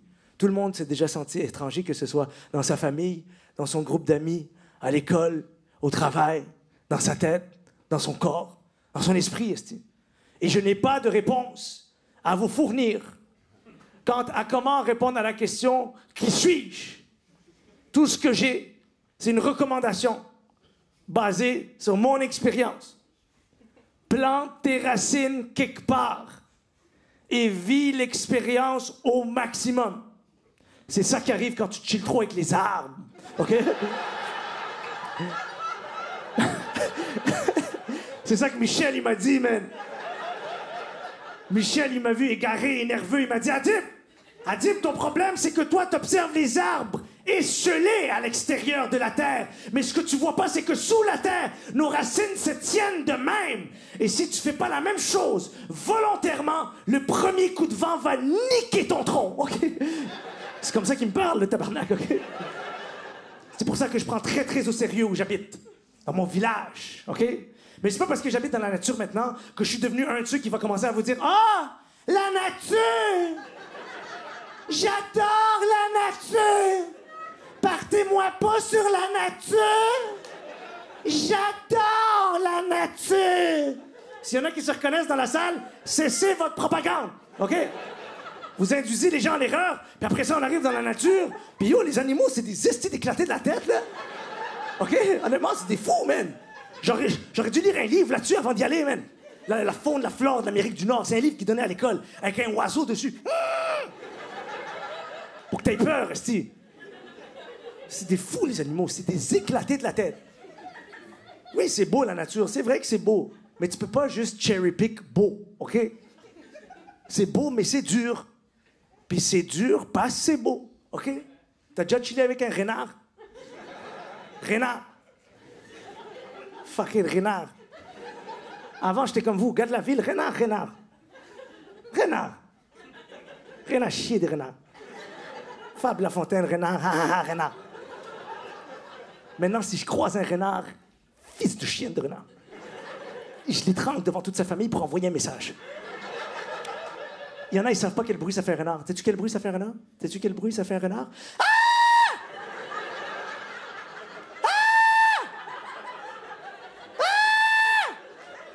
À 3 heures du matin, tabarnak! En dessous de ta fenêtre, c'est... Ah! J'ai jamais entendu ça de ma vie, man! Je me réveille en panique, je suis comme bébé. On a quitté la zizanie de la ville pour la quiétude de la nature. C'est quoi ces bruits de sans-abri qui se font assassiner sous ma fenêtre, là? Ma femme automatique, elle me dit, va investiguer. Tout de suite, elle me dit ça. Je suis comme bébé, tabarnak, on est en 2023, man. J'investigue moitié, t'investigues moitié. C'est quoi le problème? Je mets le monocle, tu mets le chapeau, let's go, on est Hercule Poirot, on fait ça ensemble. Elle me dit, est-ce que tu me dirais ça si j'étais enceinte? Je suis comme si on était enceinte. Arrive à ton époque, là. Tu ralentis le groupe, esti. Mais bon, je vais pas commencer à débattre avec elle à 3 heures du matin, avec nos haleines de Fennec. Qu'est-ce qui se passe la nuit? Dieu existe, puis rit de nous, esti. C'était pas assez dur comme ça? Il fallait que quelqu'un vienne chier dans ta bouche pendant que tu dors. C'est quoi ces odeurs? C'est quoi ces odeurs? Ce n'était pas nécessaire à l'exercice humain. C'était assez compliqué comme ça. On a parlé 3 minutes, il a fallu que j'installe un échangeur d'air. Je vois plus de l'œil droit, tabarnak. L'autre, il a pas arrêté. Ah! Ah! Fils de chienne de renard. Là, je suis comme, tu sais quoi, bébé, fuck it. Je vais aller investiguer tout seul. À l'ancienne. J'en appelle à mes ancêtres. Je sors du lit, je réalise, yo, je suis fucking tout nu, man. OK? Je dors tout nu. J'ai lu ça dans un livre, là. Faut que j'arrête de lire. C'est en train de niquer ma vie, OK? Yo, t'entends ce bruit-là? Ah, t'entends ça tout nu, man? Ça fait peur. Honnêtement, pour la première fois que t'entends ce bruit-là, ça sonne comme quelqu'un qui se fait assassiner, OK?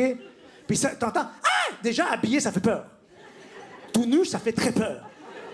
Tout nu, pas de prépuce, ça fait très, très peur, OK? Pour ceux qui voulaient compléter l'image, OK? Là, je sors de la chambre, man, je traverse le corridor, mon cœur est en panique. Je vois un couteau comme ça, en traversant la cuisine, juste à côté de la cuisine. Je vois un couteau, je le ramasse, je dis, on sait jamais, OK? Je connais pas les bifs qu'il y a dans le village, OK? So, à mi-chemin, je réalise, c'est un fucking couteau à beurre. Avec un peu de Philadelphia dessus, OK? Et je sors dehors, ça, c'est comment j'investigue le crime. Et je cache ma bite, évidemment, là. Je suis comme, excusez-moi. Est-ce que quelqu'un a besoin de quelque chose?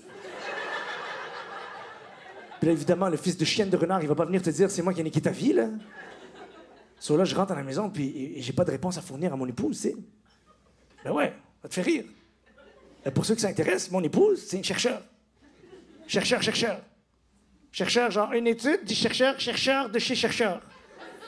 Quand une chercheur te dit va investiguer, il faut que tu lâches une info, OK? Tu peux pas arriver les mains vides, c'est OK? So là, je m'en vais sur Google. Je suis tout nu, je suis sur Google, il est 3 heures du matin. Je suis comme campagne. Ah! C'est juste pour voir. Google me dit fais attention, c'est des fils de chiennes de renard. C'est le croisement entre le chacal et la hyène, cet animal. Pire animal. Puis là, j'essaie de comprendre qu'est-ce qu'ils veulent, les fucking renards. Pourquoi ils viennent en dessous de ma fenêtre puis ils hurlent comme ça? Et c'est ça qui arrive, tu sais, ce qu'on dit dans la vie, tu deviens la somme des gens avec lesquels tu passes le plus de temps, tu sais.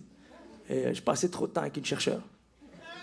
Ouais, maintenant, quand je me pose des questions, j'essaie d'aller au bout des choses. Des formations professionnelles, tu sais. Sauf que moi, mon département, c'est la nature.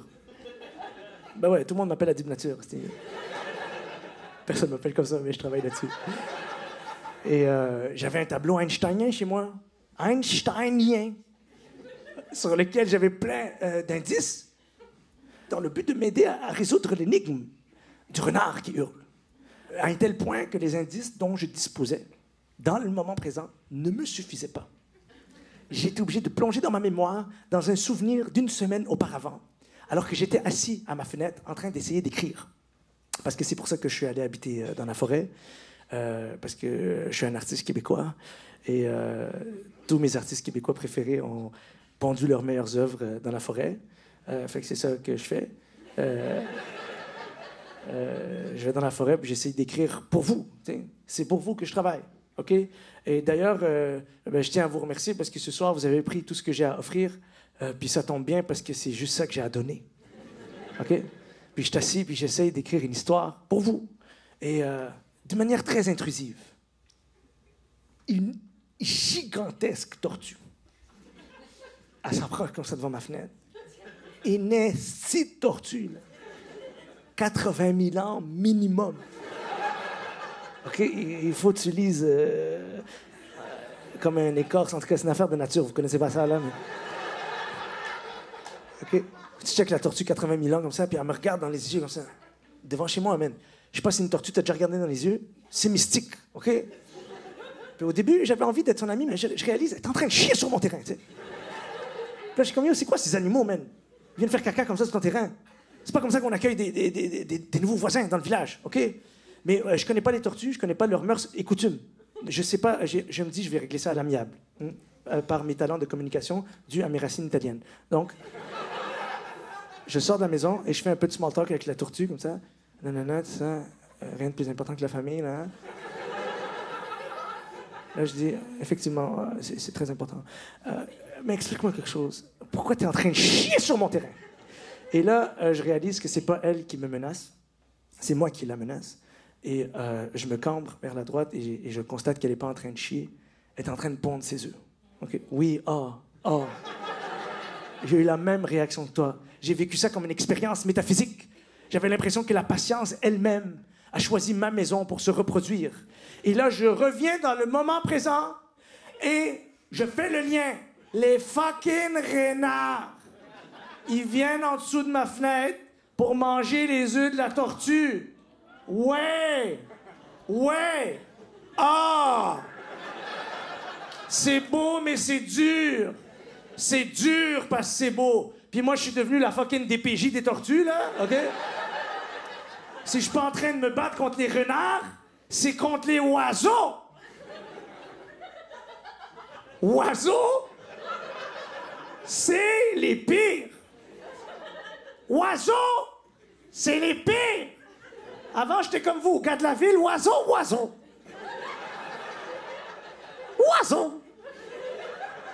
Depuis que je suis petit, j'ai la même relation avec les oiseaux. Maman, regarde dans le ciel. Il y a un oiseau. Je vais la toucher. C'est comme ça qu'on parlait avant les cours de francisation. Si jamais vous croisez des immigrants dans votre vie, dites-vous que probablement il y a une chance que cette langue, il l'ait apprise à la sueur de son front, voire à la salive de sa langue, OK? Maman! Regarde dans le ciel! Il y a un oiseau! Je la trouve beau! Je vais la toucher! Ça, c'était ma relation avec les oiseaux. Jusqu'au jour où je suis assis devant chez moi, en train de faire du small talk avec Michel. Small talk d'arbres. Les arbres, pour ceux qui s'intéressent, ils ont tous les mêmes problèmes, là. Je te jure, toute la journée, ferme ta gueule. Je te jure, des problèmes d'arbres. J'aime pas l'automne, ferme ta gueule. Je perds mes feuilles. Oui, ça repousse au printemps, Michel. Parle-moi de racines, parle-moi de plomberie, fais-moi rêver, bro. OK? Et en plein milieu de notre conversation, je sens dans mon angle mort, éprouvé par mon épouse, la présence d'un danger. Puis depuis que j'habite dans la nature, j'ai comme un radar dans ma tête qui s'allume. Quand je suis en danger, je te jure, dans ma tête, j'entends « Oiseau, oiseau! Oiseau! Oiseau! » Et là, je dis à Michel « Hold that thought, OK? Il faut que j'investigue. Parce que si c'est un oiseau pas dangereux, le radar, il s'allume pas, OK? So, je regarde dans le ciel, et moi, je connais pas les langages corporels des oiseaux, OK? Mais je sais reconnaître quelqu'un qui cherche le bif, OK? Bec piqué comme ça. Et sur la vie de ma mère, un oiseau, il descend du ciel, il ramasse un chat. Un chat! Puis il part, normal, avec un chat. Puis moi, je suis comme dans quel village de psychopathes? J'ai déménagé où les oiseaux, ils ramassent des chats. Moi, d'où je viens, on se bat entre nous, mais on laisse les chats tranquilles ici. Puis là, je suis comme, yo, tout le monde connaît tout le monde dans le village. Il y a quelqu'un qui l'aime, ce chat. Il faut que j'intervienne. Si c'était une marmotte ou une gerboise, nique sa mère, je m'en fous, OK? Mais un chat, c'est la famille. So, j'appelle la police, OK? J'appelle la police, je suis en panique, je suis comme, Madame, il y a un oiseau. Il vient de descendre du ciel. Il a ramassé un chat. Faut que tu m'envoies du backup, OK? Je vais pas être capable tout seul.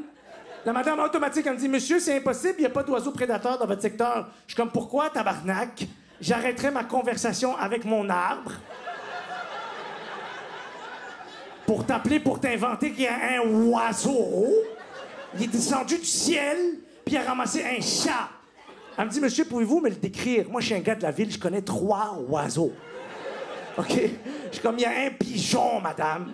Il y a un pigeon, il est descendu du ciel, il a ramassé le chat, il est parti. Elle me dit, impossible. Je suis comme, il y a une fucking mouette, OK? Il y a une mouette avec ses fucking palmes, elle a snatch le chat, elle est partie. Elle me dit, impossible. Là, il me reste un oiseau, je connais. All in. Il y a une perdrix, madame. Elle me dit, impossible. Je suis comme, tabarnak, il faut-tu que je te dise l'oiseau, il est noir ou arabe pour que tu m'envoies de la police, est-ce Elle me dit, monsieur, pendant que vous étiez en train d'hurler, j'ai fait des recherches sur Google et j'ai constaté qu'à cause du changement climatique, il y a des oiseaux dont la route traditionnelle a été détournée. Et ça expliquerait pourquoi il y a maintenant des oiseaux prédateurs dans votre secteur. Puis je suis comme, pourquoi tu me racontes ta vie?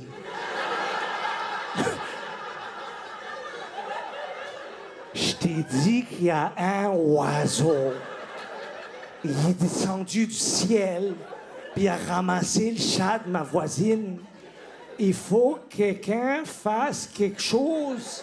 Ça fait 30 minutes à crier caramel, caramel.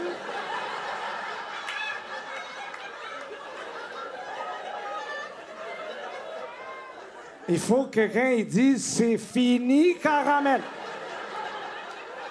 Caramel, il est rendu à Sorel.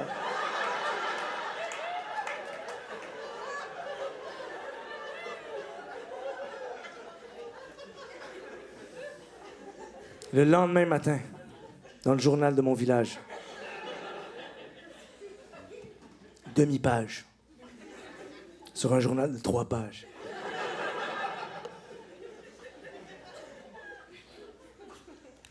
Pour vous dire comment ça nous a tenus occupés.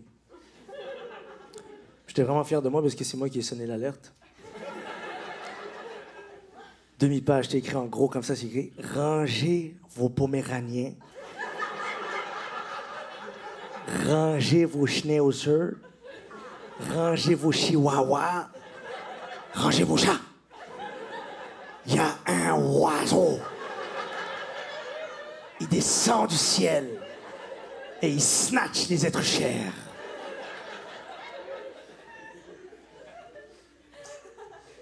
Fait que c'est ça que je fais maintenant. Si des fois vous me voyez pas pendant plusieurs mois dans les médias ou à la télé, je préfère vous le dire parce que les gens s'inquiètent. Les gens s'inquiètent quand tu choisis volontairement de t'absenter des médias et de l'espace public. Les gens s'inquiètent quand tu choisis volontairement de t'absenter parce que tu sais que t'es juste un fucking crétin. T'as rien à dire d'intéressant. Et que tu passes ta journée avec des chercheurs qui ont tellement d'informations à offrir aux gens, mais qui sont trop humbles pour même penser le faire. Quand tu décides de t'absenter, les gens, ils ont peur, puis ils viennent te voir, puis ils disent « Ça va-tu? T'es-tu correct?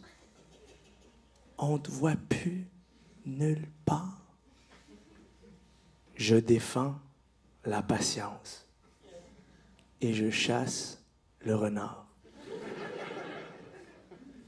À un point que je suis devenu une fable, dans mon village. Je te jure. Les estis, ils m'appellent l'arabe qui chante. Parce que je chante. Quand je chasse le renard, je chante. J'ai pas le choix. J'ai pas le choix.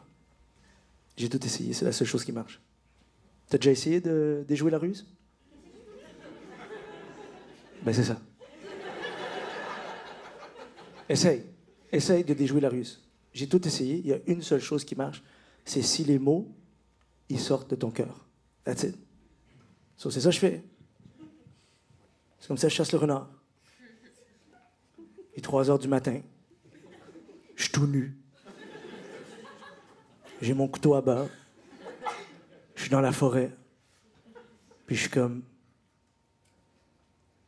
Je chante comme un coyote,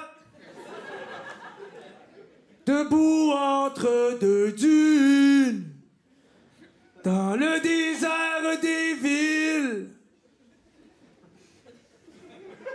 devant une sorte de lune qui me fascine autant qu'elle me répugne. Les disques en or à 50 000 qu'on va me donner si je chante moins fort ou si je me tiens tranquille. Mais j'ai pas le goût de me laisser faire, rejoindre les rangs nombreux de ceux pour qui chanter veut dire se taire. Je commence enfin à comprendre ce qu'ils ont voulu dire par le silence et d'or. Les limousines pis les disques en platine, pour les avoir, faut faire le mort. Moi je veux hurler, me faire entendre ben haut, jamais redescendre pour faire le beau. Parce que dans ma tête, OK? Parce que dans ma tête, je me dis que si mon voisin me voit chasser le renard en chantant du Jerry Boulet, il va enfin se dire « C'est un Québécois, tabarnak. »